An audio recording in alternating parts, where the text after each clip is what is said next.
어떤 권세를 갖고 있을까요? 이 권세라는 헬라어는 엑수시아인데, 엑수시아는 오소리티와 파워를 총칭하는 말입니다. 여러분, 교회는 어떤 권세를 갖고 있을까요? 세상 사람들이 볼 때는 세상에서 가장 무능한 공동체가 교회가 아닐까 하는 생각을 하게 됩니다. 특히 어떤 교회가 산무, 세 가지가 없는 교회는 세상 사람들이 볼 때 야, 저렇게 무능한 인간들의 모임이 있냐라고 생각합니다. 여러분, 그 산무, 세 가지는 뭐냐? 건물이 없는 거예요. 아니면 건물이 있지만 교회 건물이 너무 초라한 것. 두 번째로는 교회 구성원들이 너무 초라해요. 공부도 많이 못한 사람들, 사회적으로 지위도 높지도 않아요. 별로 별 볼 일 없는 사람들의 모임. 세 번째는 재정 능력이 초라한 교회입니다. 다 가난하고 교회가 돈도 없어요. 맨날 그냥 가난 이걸 벗어나지 못하는 것처럼 보여지는 것. 이 산무 가운데 빠져 있으면 세상 사람들이 교회를 더더욱 무능하게 바라봅니다. 그런데 안타까운 사실은 교회 자체도 자신들이 무능하다는 생각을 갖고 스스로 낙심 가운데 빠질 때가 너무 많다는 것이에요.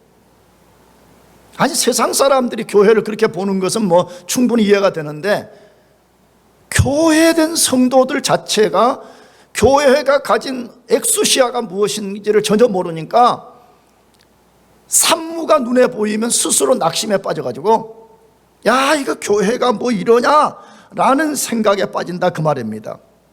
그러나 교활한 사탄은 교회가 얼마나 큰 영적 권세를 갖고 있는지를 너무나 잘 알고 있습니다. 그래서 할 수만 있다면 교회가 그 사실을 알지 못하게 하고 그것을 누리지 못하게 하려고 교묘히 속이고 있는 것입니다.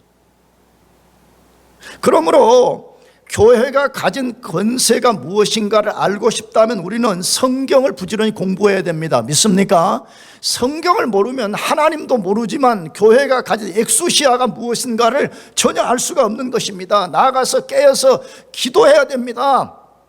여러분, 기도하지 아니하면 우리가 하나님과 친밀한 관계가 세워지지 않아서 하나님이 얼마나 큰 엑수시아를 가졌는지를 모르기 때문에, 그 하나님이 교회에 어떤 권세를 줬는지를 모르니까 속된 말로 좀 영적으로 빌빌빌 하는 거예요. 여러분, 부모가 자식을 낳았다고 해도 낳고 난 이후에 부모와 자식이 계속 관계를 맺어야만이 거기 인격적 친밀감이 생기는 것처럼 영적인 것 똑같지 않아요? 하나님이 성령을 통해서 우리를 새 생명을 갖도록 태어나게 하셨지만 우리가 깨어 기도해서 하나님과 밀접한 관계를 갖지 아니하면 인격적 관계가 형성이 안 되는 거예요. 그러니까 하나님이 저 구말리 장천에 홀로 계신 하나님으로 이해되고, 하나님이 동네 아저씨처럼 여겨지고, 하나님이 동네 폴리스처럼 여겨지는 것이에요. 그러므로 성경과 말씀을 부단하게 구하기를 축복합니다. 우리가 이 권세를 알기 전에 반드시 알아야 될 사실이 있습니다. 그것은 교회가 뭐냐 하는 것이에요. 교회는 도대체, 교회라는 것이 정확하게 뭐냐 하는 것인데, 교회는 제가 100번 1000번 말씀드렸지만 일단 건물을 가르치잖아요. 뭘 가르치지 않는다고요? 이 건물이 성경이 말하는 교회가 아니에요. 우리가 교회 간다 그러면 이 건물이 있는 곳으로 오는 것은 사실이지만 교회는 건물이 아닙니다. 건물이 화려하면 일단 멋있고 웅장해 보이고 그 교인들이 그 좋은 예배당에서 편리하게 신앙생활을 할 수 있지만 성경은 그것이 교회라고 말하지 않아요. 교회는 헬라어로 에클레시아라고 부르는데, 에크라는 말과 레시아라는 말이 합성된 거잖아요. 에크는 프롬, 어디로부터, 레시아, 콜, 이 말이잖아요. 교회가 뭐요? 그러면 그 말대로 풀어내면 교회는 어디로부터 부름받은 사람 혹은 부름받은 사람들의 공동체, 그걸 교회라고 말하는 것이에요. 무슨 뜻인지 알겠죠? 벌써 교회는 건물이 아니에요. 벽돌이나 이런 집들이 교회라고 말하지 않아요. 정확하게 교회는 예수님을 구주로 믿고 성령으로 거듭난 사람들을 교회라고 말해요. 그러므로 만일에 혹시 여러분 중에 교회에 와서 지금 처치 멤버가 되었지만 성령으로 거듭나지 않았다면 여러분은 영광교회의 멤버는 될 수 있지만 여러분은 하나님의 교회의 교인은 아닌 거예요. 그런데 교회 안에는 의외로 그런 사람들이 많아요. 모태신앙이다, 나는 모태신앙을 지금 공격하라는 말은 아니에요. 그냥 어렸을 때부터 태어나니까 자기가 선택할 여지도 없이 그냥 교회였어요. 아버지 엄마가 교회를 다녀갖고 주일학교부터 다닌 거예요. 근데 한 번도 자기는 본어교인이 된 적이 없어요. 성령을 진짜 모신 적이 없어요. 그런 사람은 엄밀하게 교회가 아니에요. 영광교회 처치 멤버는 될 수 있지만 그는 하나님 나라의 교회는 아니라 그 말입니다. 교회가 뭐냐, 다시 말하면 예수 그리스도의 보혈의 능력과 성령의 역사로 그 죽은 영이 완전히 살아나서 성령을 모시고 사는 사람을 교회라, 그렇게 말하는 것입니다. 그러므로 교회는 논리적으로만 생각해도 교회 자체가 막강한 권세를 가졌다는 것입니다. 그 이유가 뭐 때문이라고요? 진짜 거듭난 그리스도는 누구를 모시고 있어요? 성령을 모시고 있다는 거예요. 성령이 누구예요? 성령은 단순한 파워가 아니잖아요. 무인격의 파워가 아니라 성부, 성자, 성령 삼위일체의 삼위 되신 막강한 하나님이시잖아요. 그분이 진짜 교회된 사람, 진짜 교회들 모임 속에 있기 때문에 교회는 산무와 상관없이 막강한 엑소시아를 갖고 있다는 것이에요. 그래서 예수님 마태복음 16장 18절 하반절에서도 말씀합니다. 뭐라고? 교회는 음부의 권세가 이기지 못한다. 교회는 누가 이길 수 없다고요? 음부의 권세가 못 이긴다고. 여기 음부는 지옥을 총칭하는 말이잖아요. 지옥에서부터 나오는 마귀, 지옥에서부터 나와서 지옥의 통치를 받는 세상, 죄, 이 모든 것을 총칭하는 말인데, 진짜 성령으로 거듭나서 성령을 모신 진짜 교회는 절대로 음부의 권세가 이길 수 없다라고 말하고 있습니다. 그러므로 교회가 얼마나 큰 권세를 갖고 있는지를 우리가 똑똑히 알아야 돼요. 교회는 세상 사람들이 말하는 것처럼 그냥 허접한 인간들, 종교 감정에 문제가 있어가지고 기독교를 선택한 어리버리한 사람들의 모임이 절대로 아니라는 것이에요. 다시 말씀드려요. 진짜 교회는 산무와 관계없이 엄청난 권세를 갖고 있습니다. 저는 사실은 요즘 좀 나이가 들어서 열정이 식었는데, 내가 처음에 영광교회 왔을 때요, 나는 원래 캘리포니아에서 아주 아름다운, 캘리포니아에서 가장 아름다운 도시에서 저는 목회를 했었거든요. 거기에 딱 전원처럼 예배당도 다 갖추어진 교회였어요. 그러나 내가 처음에 이 교회에 왔을 때 우리는 미국 교회를 빌려가지고 있어가지고 사실은 건물을 비교하면 오고 싶지도 않았어요. 좋은 환경을 비교하면 이것에 오고 싶지도 않았어요. 그러나 저는 여기에 하나님의 섭리를 따라서 오게 된 동기 중에 하나가 뭐냐 그러면, 교회는 건물이 아니라는 것이에요. 교회는 좋은 건물이 있느냐 안 좋은 건물이 있느냐, 교회 구성원들이 공부를 많이 했냐 적게 했냐, 돈이 많냐 적냐, 이런 거 아무 관계가 없다는 것이에요. 그래서 내가 처음에 부르짖은 거 뭐냐, 우리는 몽골의 기병대처럼 살자. 내가 한동안 부르짖었어요. 그러다가 내가 항공모함 교회로 바꾸자고 한 적이 있어요. 기억나요? 구리더들은 알 거예요. 우리는 크루즈 타고 여행이나 다니는 그런 교인들 우리는 원하지 않는다고. 왜? 잠깐 여기 4년, 5년, 6년 있다가 학위 받고 떠날 거기 때문에 우리는 과거에는 크루즈 여행선을 탄 것처럼 신앙생활을 했다면 영광교회 발을 딛는 순간부터 전투함인 항공모함 속으로 들어가라는 것이에요. 내가 그 전에 내가 강조했던 것은 뭐냐? 몽골의 기병대처럼 하라는 것이. 여러분, 몽골 기병대가 세계를 제패한 여러 이유 중에 하나가, 그들은 아주 소수 집단의 기병대들이잖아요. 순간에 쫙 치고 들어가고 적을 완전히 진멸하고 쫙 빠져나오고. 나 그것이 사실은 좋아서 이 교회 왔어요. 근데 시간이 잠깐 지나니까 나 자신부터가 점점 이제 항공모함 교회 피곤하다는 거지. 그러니까 우리도 모르는 사이에 이제 크루즈 타자, 크루즈 타고 뭐 여기저기 여행이나 다니고. 여러분, 그런 정신으로 우리가 살아도 되겠습니까? 왜 그래요? 우리는 비록 부족하지만 전능하신 하나님의 성령이 우리 속에 들어와서 우리가 엄청난 권세를 갖고 있는데, 어떻게 우리가 그렇게 살다가 우리 인생을 마칠 수가 있어요? 교회는 산무와 관계없이 엄청난 권세를 갖고 있습니다. 예수님이 그 사실을 오늘 본문에서 말씀하고 계십니다. 본문의 배경은 무엇입니까? 제자들이 길을 가는 중에 누가 큰가 하는 문제로 다투었다가 싸웠다 그래 돼 있습니다. 그 문제로 형제들이 실족당한 거죠. 본문에 누가 당했는지 말하지 않지만 거기에 배경은 분명히 어떤 놈이 잘난 척하고 하다가 공격받은 누군가가 실족당한 거죠. 그래서 예수님이 형제를 실족시키면 큰 죄가 되고 화가 있다라고 2번이나 말씀하신 후에 차라리 그런 사람들은 연자맷돌을 메고 바다에 빠져 죽는 것이 낫다라고 말하죠. 왜 과장법을 쓴 거예요? 진짜 예수님이 야, 너 형제 한 명만 실족시키면 바로 연자맷돌 메고 자살해, 그 극단적으로 말씀하신 것이 아니잖아요. 그 큰 과장법을 통한 메시지가 뭐예요? 형제를 실족시키면 안 된다는 거예요.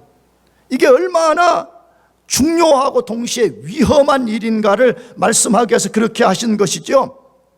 그런데 만약 이렇게 끝나버렸다 그러면 기독교는 무시무시한 종교예요.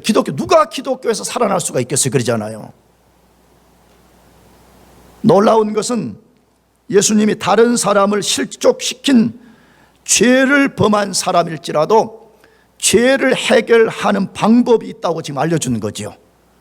꼭 그것이 형제를 실족시킨 사람의 죄가 아닐지라도 우리가 어떤 죄를 지었을 때에 만약 이 죄 문제를 해결하지 못한다면 우리는 여지없이 망하고 마는데, 놀랍게 예수님이 우리가 형제를 실족시키는 죄를 범했든지 아니면 우리 자신이 어떤 죄를 범했든지 간에 그걸 해결할 수 있는 방법을 알려주셨습니다. 근데 그것이 뭐냐? 예수님이 교회에 가르쳐 주신 방법을 너희들이 따르고 그 다음에 그 방법에 순복하게 된다면 죄 용서를 받고 회복되는 역사가 일어날 것이라는 거예요. 그러므로 교회 자체가 엄청 권세를 가졌을 뿐만 아니라 실제 예수님이 교회에 엄청난 권세를 부여했다는 것이에요. 자, 그러면 교회가 가진 권세는 무엇이냐 하는 것입니다. 첫째, 죄인을 구원하는 권세를 가졌습니다. 누구를 구원한다고요?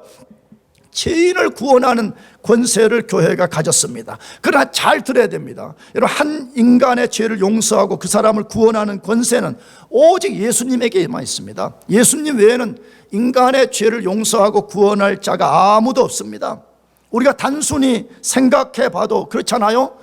죄가 있는 우리가 어떻게 다른 사람들의 죄를 용서하고 다른 사람들의 영혼을 구원할 수가 있겠습니까? 그것은 불가능한 것입니다. 그런데 놀라운 사실은 교회가 이런 불가능한 일을 할 수 있는 권세를 받았습니다. 그것이 무엇이래요? 그걸 어떻게 우리가 받았다고 말해요? 오늘 본문 18장 15절에서 17절을 같이 한 번 더 읽어보겠습니다. 시작. 내 형제가 가서 너와 그 사람과만 상대하여 권고하라. 만일 들으면 내가 내 형제를 얻은 것이요, 만일 듣지 않거든 한두 사람을 데리고 가서 두세 증인의 입으로 말마다 확증하게 하라. 만일 그들의 말도 듣지 않거든 교회의 말하고 교회의 말도 듣지 않거든 이방인과 세리같이 여기라라고 되어 있습니다. 예수님이 죄를 범한 형제를 교회가 어떻게 권면 혹은 권징, 치리할 것인가 하는 것을 말씀하고 있는데 4단계 원리를 말씀합니다. 몇 단계라고요? 4단계. 물론 어떤 신학자들은 마지막 것을 하나로 묶어서 3단계 원리라 그렇게 말하는데 저는 4단계로 말하고 싶습니다. 첫 번째 단계는 죄를 범한 형제가 있으면 죄의 피해자 된 형제가 자기에게 그러한 가해를 한 형제를 개인적으로 찾아가가지고 그 사람에게 권면하라는 거죠. 간단히 그런 거죠. 아, 형제님, 당신이 이렇게 해가지고 내가 큰 상처를 받았으며 내가 그 일 때문에 실족해서 나도 큰 어려움을 겪었습니다 하는 것을 먼저 맨투맨으로 가서 말하라 그 말이죠. 딴 데 알리지 말라는 거예요. 딴 데 알리지 말고 피해자인 너가 가해자에게 직접 찾아가서 그를 권고하라 그렇게 말했습니다. 예수님 뭐라고 말씀했죠? 만일 그 사람이 그 권고를 받아들이면 내가 네 형제를 얻은 것이라 그렇게 말합니다. 만일에 너가 그렇게 해서 그 사람이 그것을 그대로 억셉트해서 아 형제님 제가 잘못했어요, 용서해 주세요, 제가 실수했습니다, 잘못했습니다, 만약 그렇게 한다 그러면 너는 그 형제를 너가 얻은 것이라 그렇게 말해요. 근데 얻었다는 이 말이 굉장히 중요한데, 이 말은 그 사람의 영혼을 죄로부터 구원하는 것을 말합니다.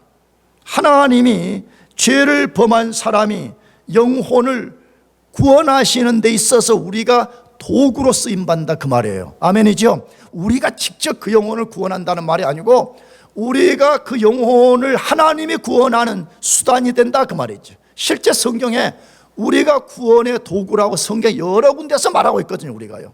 그 중에 여러분 베드로전서 3장 15절 전후를 보면 그런 거 있잖아요. 어떤 가정에 믿는 자와 안 믿는 자가 살게 되는데 믿는 아내에게 말하는 거잖아요. 너는 믿는 아내니까 안 믿는 남편에게 최선을 다하고 그리스도의 사랑을 보이라는 거지. 뭐 때문에? 그가 너의 사랑을 보고 예수 그리스도를 믿고 회심할 수 있기 때문이라 그렇게 말하는 거잖아요.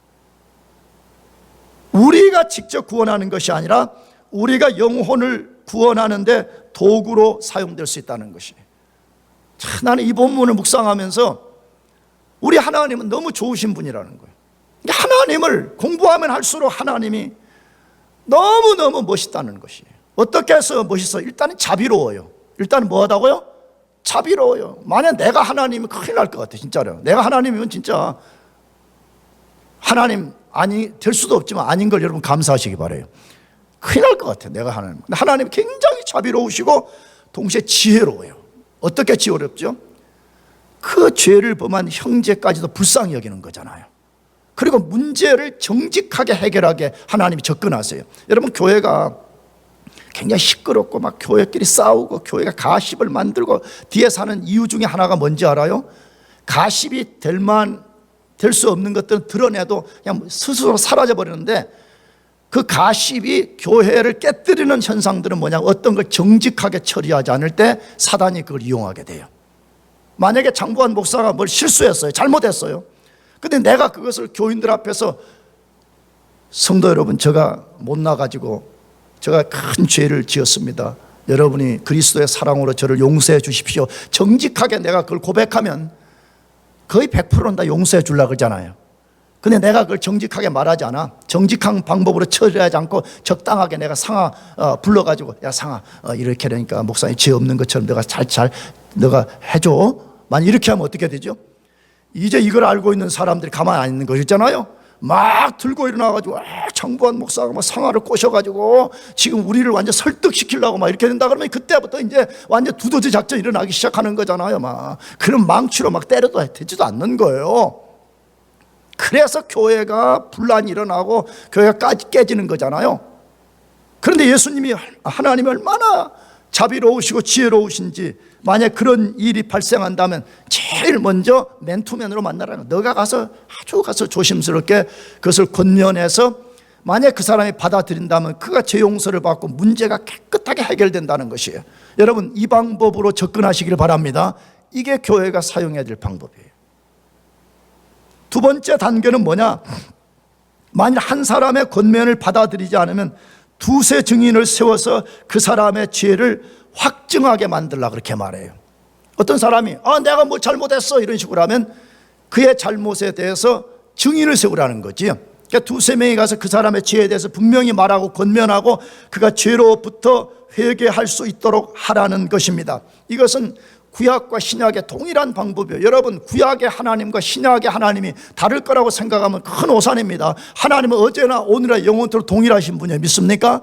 그런데 신약에서 두세 명의 증인을 세우라는 원리는 구약에서부터 출발된 거예요. 신명기 19장 15절 읽어봅시다. 사람의 모든 악에 관하여 또한 모든 죄에 관하여는 한 증인으로만 정할 것이 아니요 두 증인의 입으로나 또는 세 증인의 입으로 그 사건을 확정할 것이라고 말했습니다.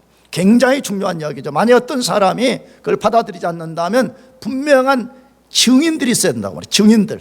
그래서 그 증인들을 통해 가지고 그의 죄를 인정하게 만들고 죄로부터 돌아서게 만들라라고 말하고 있습니다.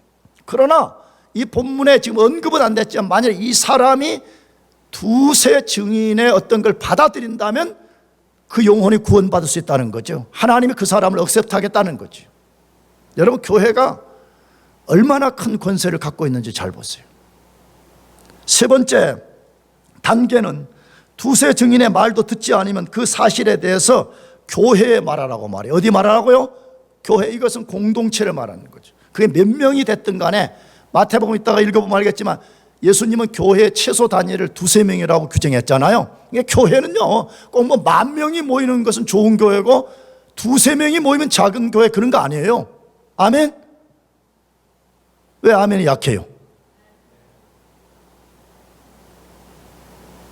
하고 싶은 말이 많은데 참겠어요. 여러분, 최소 단위는 몇 명이라고요? 두세 명만 있으면 그건 하나님이 기뻐하시는 교회예요. 그런데 두세 증인의 말도 듣지 않으면 그 사실을 교회에 대해서 말하라고 한 것이죠. 교회 공동체에다가 그 사실을 분명하게 드러내고 그 다음에 교회가 그 사람을 권면하라는 거죠. 당신 이러한 죄를 분명하게 갖고 있는 것을 증인들이 있고 우리 교회가 이 사실을 분명히 알기 때문에 당신이 이것을 인정하고 죄로부터 회개하세요, 그 말이죠. 그래서 받아들이면 그 사람이 죄 용서받고 그 영혼이 구원받게 된다는 것이에요. 그러나 반대로 거부하게 되면 마지막 네 번째 단계를 사용하라고 말하죠. 뭐지요? 교회가 그 사람을 이방인과 누구처럼 여겨라? 세리처럼 여기라고 말했어요. 여러분, 이 말은 예수님이 이방인과 세리를 미워한다는 개념이 아니라 그 당시에 유대 개념은 뭐지요? 이방인과 세리라는 말은 그들은 하나님의 백성들이 아니라는 개념이에요. 그러면 그 사람이 그걸 거부한다면 그때부터 그 사람은 교회의 영적 멤버가 아니라 그 말이죠. 이것을 고린도전서 바울의 용어로 하면 그 사람을 교회에서 추방하라는 것입니다. 교회에서 뭐 하라고요? 추방하라는 것입니다. 이것이 가장 교회가 엄격하게 시행하는 마지막 단계이죠. 그런데 언젠가도 말씀드렸지만 이 시대는 이런 디스플린이 안 통하는 시대잖아요. 우리 교회에서 만약 그런 일이 벌어져서 최종적으로 교회가 결정을 해서 A라는 사람에게 당신은 일시 동안 우리 교회에 나올 수 없습니다. 그러면 뭐라고 말하죠? 헤이, 교회가 여기밖에 없는 줄 알아요? 한인교회가 있고 이거 수많은 미국 교회가 있는데 나는 거기 가면 환영받습니다. 그렇게 말하죠. 여러분, 그 사람은 눈에 보이는 교회의 조인이 됐을 수는 있지만 그 사람은 하나님의 백성이 아니라는 것이에요. 그런데 하나님의 교회에서 추방을 당한다는 것이요, 여러분, 얼마나 무서운 일인지 몰라요. 사람들이 요즘은 교회의 엑소시아를 이해하지 못하니까 너무 겁없이 행동을 하는 거거든요.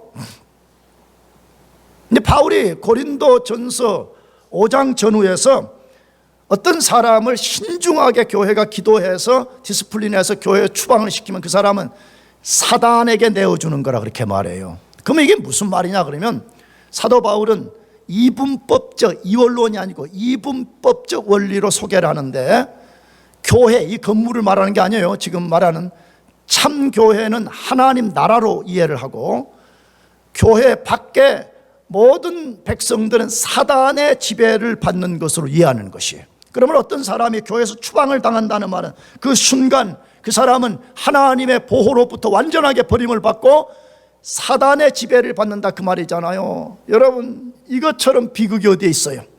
여러분, 이건 꼭 우리가 이게 얼마나 위험한 것인가를 이해하려면 광야의 이스라엘 백성들을 상상해야 됩니다. 이스라엘 백성들이 출애굽해서 그 무시무시한 광야를 통과하는데 하나님 모세를 통해 가지고 이스라엘 공동체에 들어갈 수 없는 사람, 추방되어야 되는 사람들의 리스트를 언급했잖아요.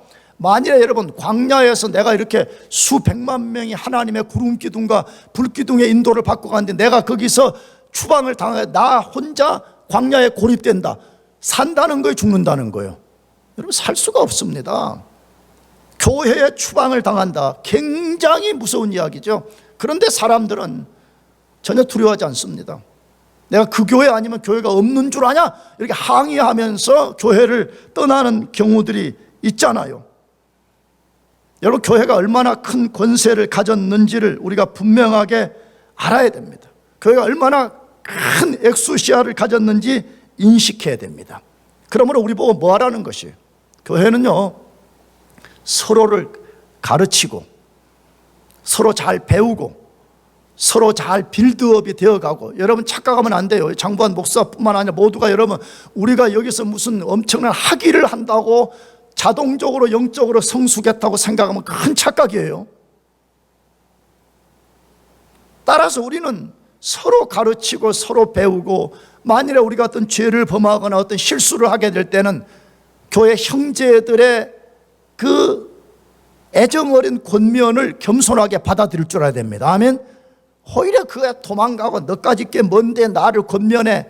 여러분, 그런 것은 하나님 나라 백성의 태도가 아닙니다. 그런 것은 교회의 본질을 모르는 사람들이 하는 것이잖아요.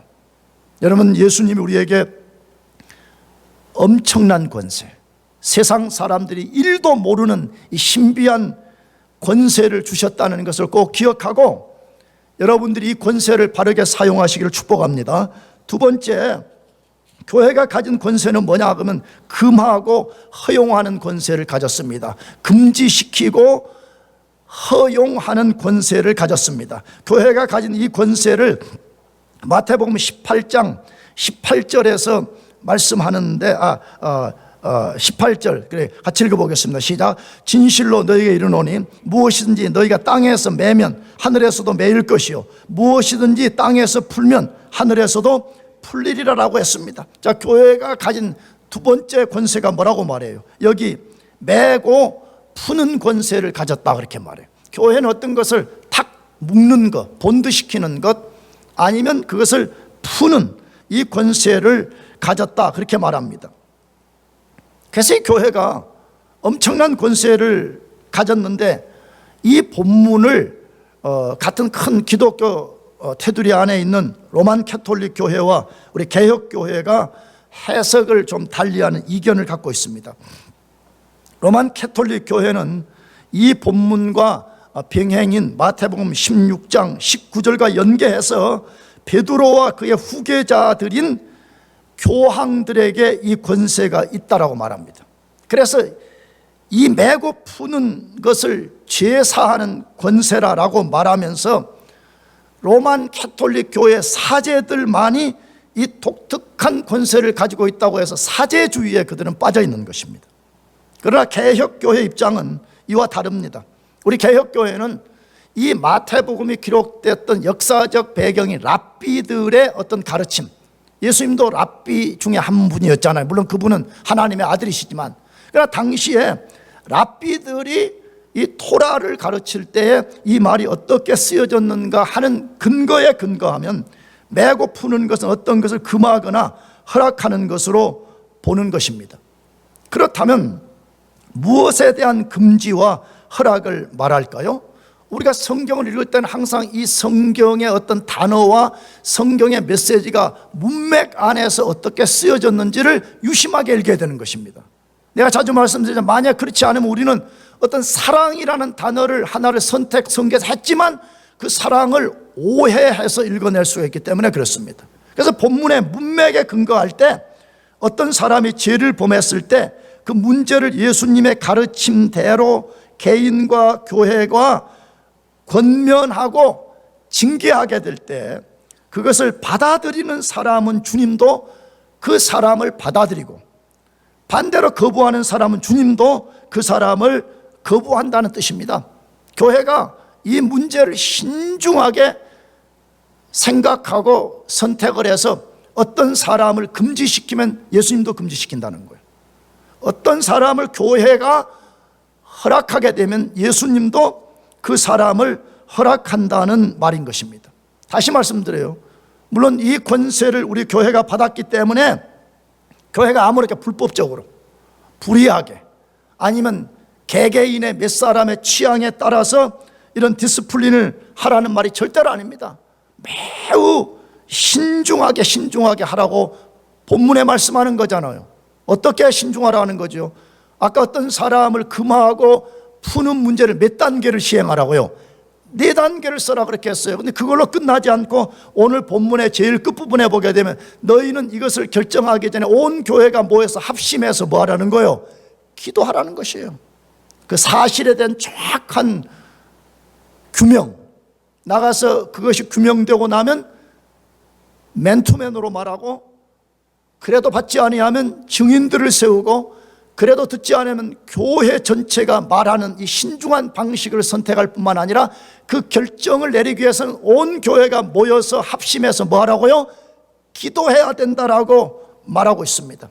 그러나 우리가 그런 과정을 통해서 교회가 어떤 것을 결정한다 그러면 하나님도 동의하겠다는 것이에요.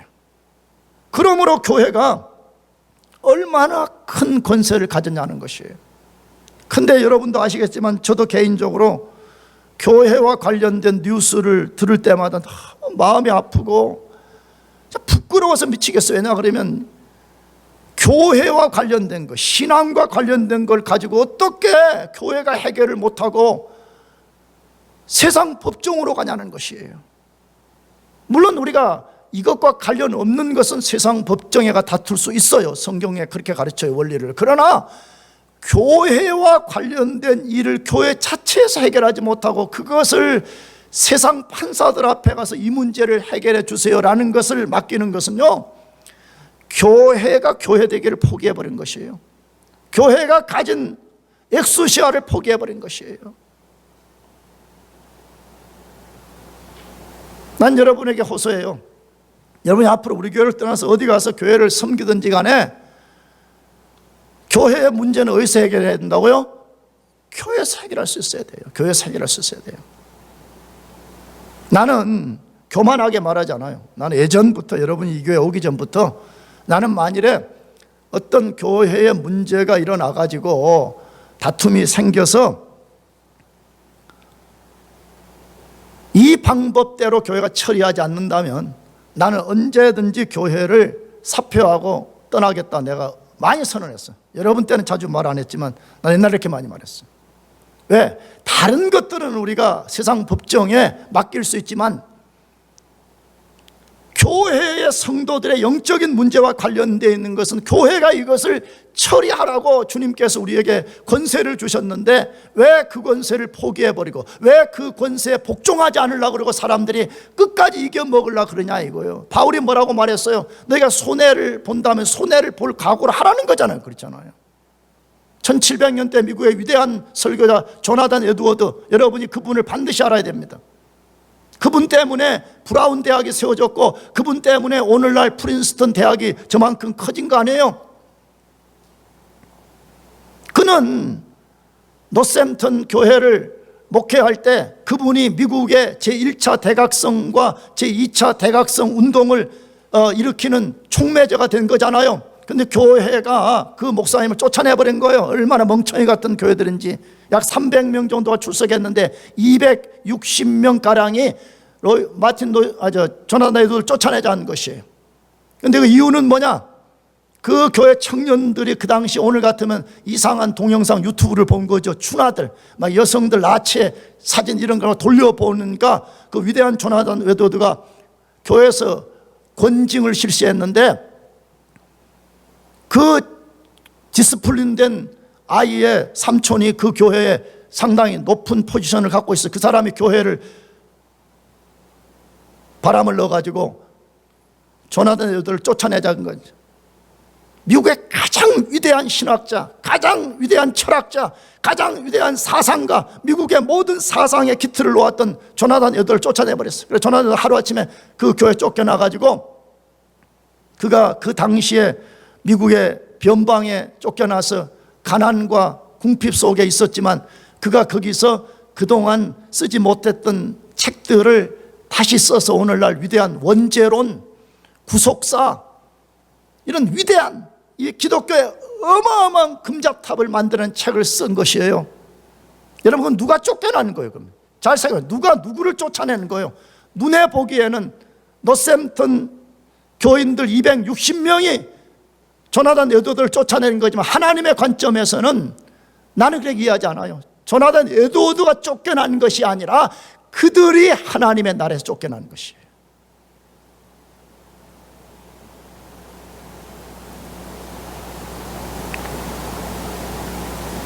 여러분, 교회는 세상이 가질 수 없는 권세를 갖고 있습니다. 나는 이 말씀을 읽을 때 여호수아서의 정탐꾼들 생각이 끊어지지 않고 일어나요. 여러분 정탐꾼들 기억나죠? 여리고성을 가서 정탐하라고 2명을 보냈어요. 여호수아가. 근데 가서 정탐을 하다가 기생 라합을 만나서 기생 라합이 정탐꾼들을 숨겨줬어요. 그때 정탐꾼들이 성벽의 창문에 붉은 줄을 달고 있으면 우리 이스라엘 군대가 진격해 올 때 너를 살려주겠다고 말해. 그런데 나중에 결론은 뭐죠? 여호수아와 이스라엘 군대가 진격해 들어갔을 때 그 정탐꾼들 말씀대로 약속대로 그 기생 가정을 다 살려줬잖아요. 여러분 성경에 분명히 하나님이 여호수아를 통해서 뭐라고 했어요? 너희는 가나안 땅에 들어가서 가나안 족속을 다 뭐하라 그랬어요? 다 진멸시키라 그랬잖아요. 근데 어떻게 정탐꾼이 자기 마음대로 그걸 할 수 있냐는 것이에요. 여러분 뭘 보여주죠? 기생 라합이 믿음으로 반응하게 될 때 하나님이 정탐꾼들에게 엑소시아를 준 거잖아요. 그러니까 정탐꾼들의 말대로 여호수아가 따랐고 여호수아가 결정하니까 하나님도 결정을 해서 라합이 마태복음 1장을 읽어보면 누구의 조상이 되었어요? 예수님의 조상이 되는 역사가 일어났잖아요. 여러분 오늘 우리가 정탐꾼들보다 더 크고 놀라운 권세를 가졌음을 믿으시기 바랍니다. 그러니까 교회는 교만하지 않고 교회는 겸손하게 어깨를 좀 펴야 돼요. 세상이 가질 수 없는 권세를 우리 자신이 가졌으며 우리 공동체가 그것을 가지고 있다는 것을 깊이 인식해야 돼요. 마지막 세 번째로 교회가 가진 권세는 뭐냐? 하늘을 움직이는 권세를 갖고 있어요. 뭘 움직인다고요? 하늘을 움직이는 권세를 갖고 있어요. 하늘을 움직인다는 것은 하나님을 움직인다는 간접 화법이에요. 성경에 하늘이라는 개념은 주로 하나님을 지칭하는 간접 화법이잖아요. 정확히 하나님은 우리가 움직인다고 움직여지는 분이 아닙니다. 하나님은 우리가 뭐 움직인다고 움직이죠. 그런 분이 아니잖아요. 우리가 하나님을 움직인다는 표현을 조심해서 사용해야 되는 거죠. 하나님을 움직인다는 정확한 표현은 뭐죠? 교회가 가진 권세를 바르게 사용할 때 하나님이 거기에 응답해 주신다는 말입니다. 그렇다면 교회가 바르게 사용해야 될 또 다른 권세, 마지막 권세는 뭐냐 하는 것이에요. 18장 19절에서 20절을 읽어보겠습니다. 같이 시작. 다시 너희에게 이르노니 너희 중에 두 사람이 땅에서 합심하여 무엇인지 구하면 하늘에 계신 내 아버지께서 그들을 위하여 하시리라. 두세 사람이 내 이름으로 모인 곳에는 나도 그들 중에 있느니라. 어떤 권세를 줬대요? 기도의 권세입니다. 무슨 권세라고요? 하나님께 기도하는 권세를 주셨다라고 되어 있습니다. 이 권세는 분명히 본문에 소개된 징계의 문맥에서 주어진 것입니다. 교회가 어떤 사람을 징계할 때에 개인적 이해관계에 따라서 하거나 절대로 가볍게 다루어서는 안 된다는 것입니다. 앞에서 말씀드린 성도들이 예수님의 가르침의 원리를 잘 준수하고 모여서 신중하게 기도한 후에 결정하라는 것입니다. 그러면서 예수님이 분명하게 교회에 기도의 권세를 주셨다고 말씀하고 있습니다. 교회는요, 딴 거 하는 데가 아니에요. 교회의 본질이 뭐요? 그러면 교회는 오직 하나님의 말씀을 강해해서 인터프리테이션해서 그걸 선포해서 하나님의 아들 예수 그리스도를 증거함을 통해서 하나님을 선포하는 것이 교회의 본질이에요. 믿습니까? 두 번째 교회의 본질은 기도하는 데 있어요. 뭐 하는 데라고요? 기도하는 데. 그러니까 교회가 말씀도 전하지도 않고 말씀도 공부도 안 하고 기도도 안 하면서 뭐 교회가 뭐 음악에 밤한다, 뭐 무슨 선교에 밤한다, 뭐 무슨 뭐 밤한다. 그건 교회의 본질을 놓쳐버린 것이고 교회가 받은 권세를 바르게 사용하지 못하는 것이죠. 여러분 자신도 여러분 자신에게 질문해 봐요. 이건 내 이야기 아니지, 그냥 영광함께 다른 사람들에게 이야기지. 여러분 그러면 안 됩니다. 우리 자신이 교회입니다. 믿습니까? 그럼 우리 신앙생활의 제일 된 목표를 뭘로 삼아야 되냐는 것이 우리 신앙의 본질은 뭐냐는 거잖아요. 내가 농담식으로 이야기하지만 진리잖아요. 아니 서당계 3년이면 풍어를 웃고 식당계 3년이면 라면을 끓인다는데 교회를 30년을 다닌데도 성경을 인터프리테이션 할 수 없다면 그거 어디다가 써먹겠어. 영적으로 말이에요. 제발 하나님이 우리에게 주신 기도의 권세를 사용합시다 하면 왜 그걸 줬는데 그걸 안 쓰냐 이거죠. 그러면 교회가 어떻게 이 기도에 막강한 권세를 받았냐 하는 것이에요. 제일 먼저 이 교회의 구성원들은 우리 각자가 하나님의 자녀이고 하나님의 자녀된 권세를 받았기 때문에 그렇습니다. 그것을 유명한 요한복음 1장 12절 말씀이잖아요. 같이 읽어보겠습니다. 시작. 영접하는 자, 믿는 자들에게는 하나님의 자녀가 되는 권세를 주었다라고 말해. 누구든지 예수 그리스도를 자신의 구주로 믿고 그분을 자신의 구주로 영접한 사람에게는 하나님의 자녀가 되는 뭐가 주어져요? 권세가 주어졌다 말하잖아요. 내가 새생명 때 자주 말했잖아요. 농담식으로. 여러분 우리 자녀들이 내 자녀들 둘이 있는데 그놈들이 만약에 저 지금 버지니아 살고 있는데 밤늦게 새벽 2시에 와가지고 우리 입에 초인종 띵동 눌릴 수 있어요 없어요? 있어요 없어요? 있는 거잖아. 왜? 목사가 너무 험하게 보여? 근데 만일에 우리 우한솔이 내가 사랑하고 우한솔을 나를 사랑하죠 하면, 그런데 만약 우한솔이 새벽 2시에 와서 눌릴 수 있어요 없어요? 있긴 있지만 만약 눌리는 순간 둘이 관계가 깨지는 거지. 그렇잖아요. 내가 뭐라 그러겠어요? 한솔이 형제 진짜 샤프하고 지혜로운 줄 알았더니 사람이 진짜 4차원이구만. 아니 지금 몇 시인데 와서 초인종을 눌려. 이렇게 되는 거지. 다시 또 한번, 우리 그 아들놈들 둘이가 새벽 2시에 올 뿐만 아니라 아빠 집에 냉장고 문 열어가지고 그 속에 있는 맛있는 거 막 꺼내 먹을 수 있어요 없어요? 없어?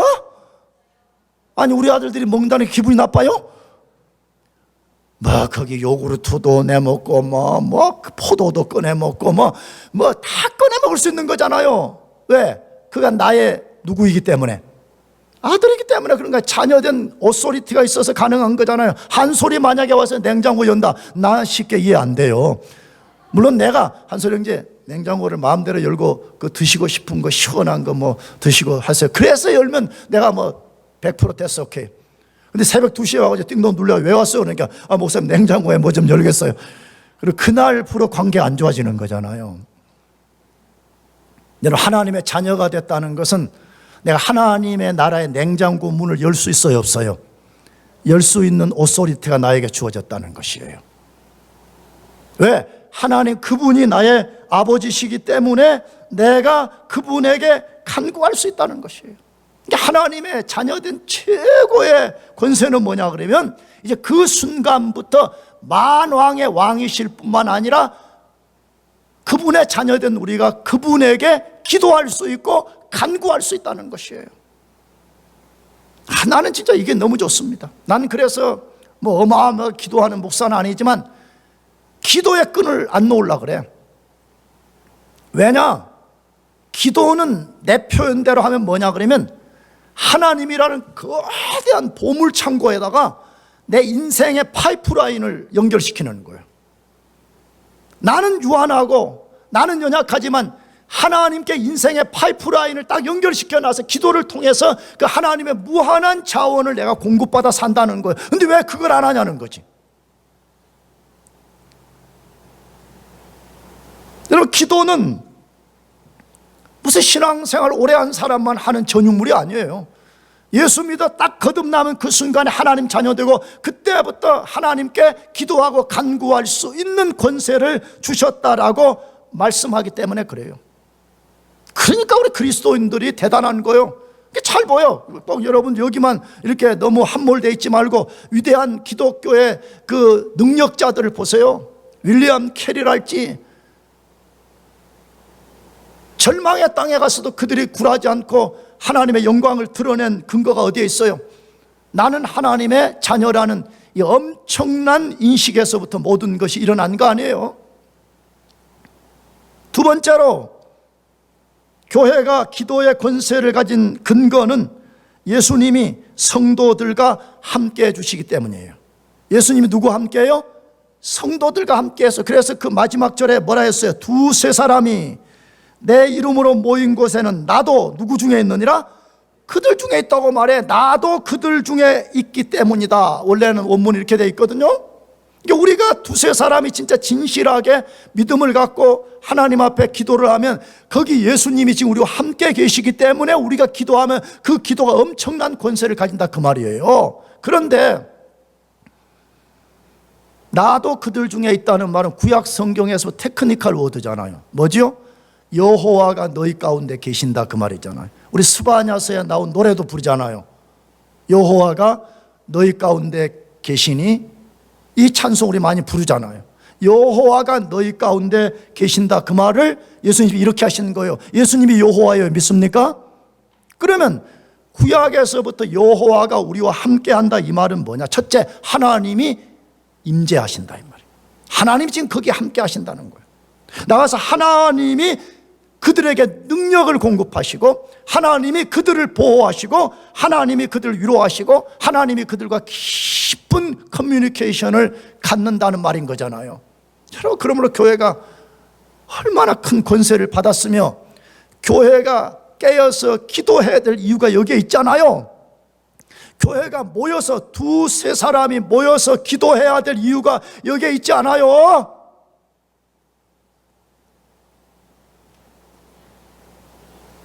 이제는 우리가 과거에 유람선 타고 신앙생활 했던 저 뭐 지중해나 구경 다니고 그런 신앙의 태도를 완전히 버리고 우리가 완전 항공모함 전투함으로 우리가 바깥 타야 됩니다. 그래서 적을 향해서 미사일을 쏘아 보내고 함포를 날리고,